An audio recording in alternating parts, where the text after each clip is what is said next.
Good afternoon and welcome from my end and on behalf of the IMGL. To stay within industry terminology, it is absolutely full house today. Why is the Netherlands one of the last countries in Europe to legalize online gambling? Then the law enforcement, which will obviously be an issue.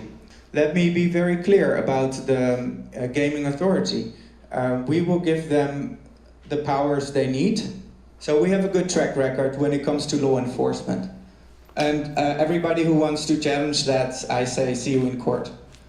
Now, I heard the wish to do this faster than after 3 years, but 3 years is already very quickly in the Netherlands when it comes to evaluation terms, and I think you know that probably.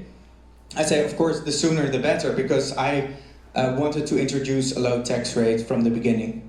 But of course, as far as there is a relation between taxation and the level of people who choose for the legal option, we will lower the tax as soon as possible. Still in place today, and this coalition agreement, I didn't mention it in the presentation, stipulates that there will be a single tax rate of 29%. As a liberal, I think taxes should be low, they should be simple, and they should be clear to everybody. But there is one concern though, and this regards publicity, and these voices, they suggest to limit and ban publicity, commercials for gambling. If you would do this in a legally sustainable way, then you have to do it for the entire gambling market, including the lotteries. Is it an option to launch a three-stage rocket? Like 29, 25, 20 after 5 years, for example? Because we're talking about the lower taxation rate, but in the end, it's still not as low as in other European countries, which is usually between 15 and 20%. I'm sorry, the rocket has already been assembled by the coalition parties. How do you think you can protect the national pride, it being the lotteries and the role for charities in the new regulation? Maybe it's possible to generate even more money for good causes.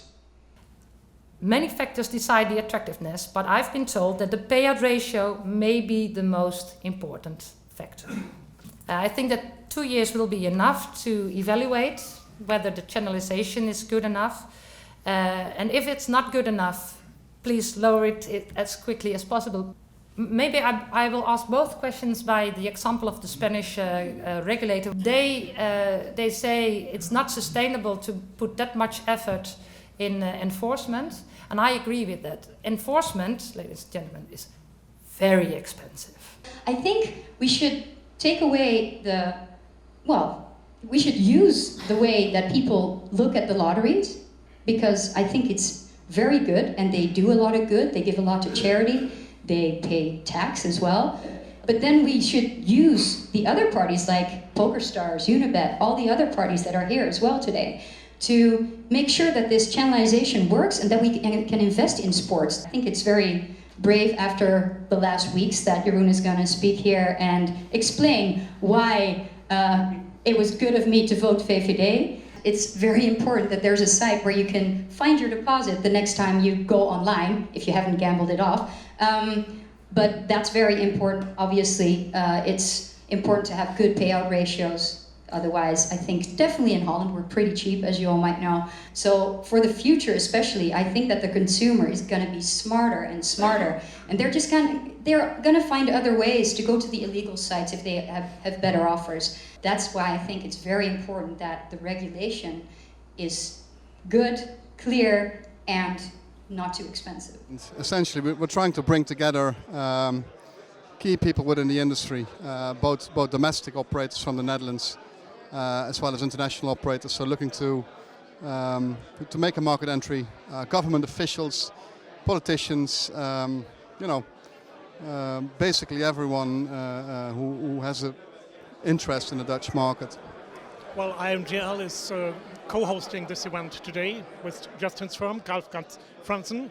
IMGL stands for International Masters of Gaming Law, so we are producing masterclasses and conferences a couple of times a year all around the world. I've been to more than a dozen different types of conferences last year. And I must say, if you allow me to say so, this event today here is high profile. First and foremost, I want to say I think Jeroen van Wijngaarden is extremely brave to come here. Of course, you know, his amendment or the proposal for the amendment doesn't win him any popularity contest, to say the least. But he came here and he stood for his case. You know, as a lawyer, a case is never lost. I learned obviously that the coalition agreement says 29% is fixed. And since it's fixed, we can't change it. It's surprising because if you see something's wrong, there was always an opportunity to consider changing something. I was impressed how well educated Maria Appelman is compared to many, many regulators in the world. She's not thinking about things how they could be. She knows how developments will be. So I think her knowledge regarding the gaming market and the trends of the gaming market, that's really impressive and massive.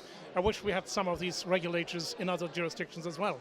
She was rather critical of the proposal to come with a 29% tax rate. She is, I think she's right on that. She's highly critical if the market will be a success like that. And most importantly, she, at least that's the way I interpret it, is that she doesn't want to be an enforcement body. She definitely wants to be a regulatory body and tries to have a sound and workable market. I will do the utmost to fight this illegal market, but I will do it in a short and massive way. But we will talk to the parties interested in the license beforehand to smoothen this part and to quicken this part. So I hope to do it quicker than 6 months, but I cannot promise you. And we are at the current stage that within the organization we are testing it already and improving that.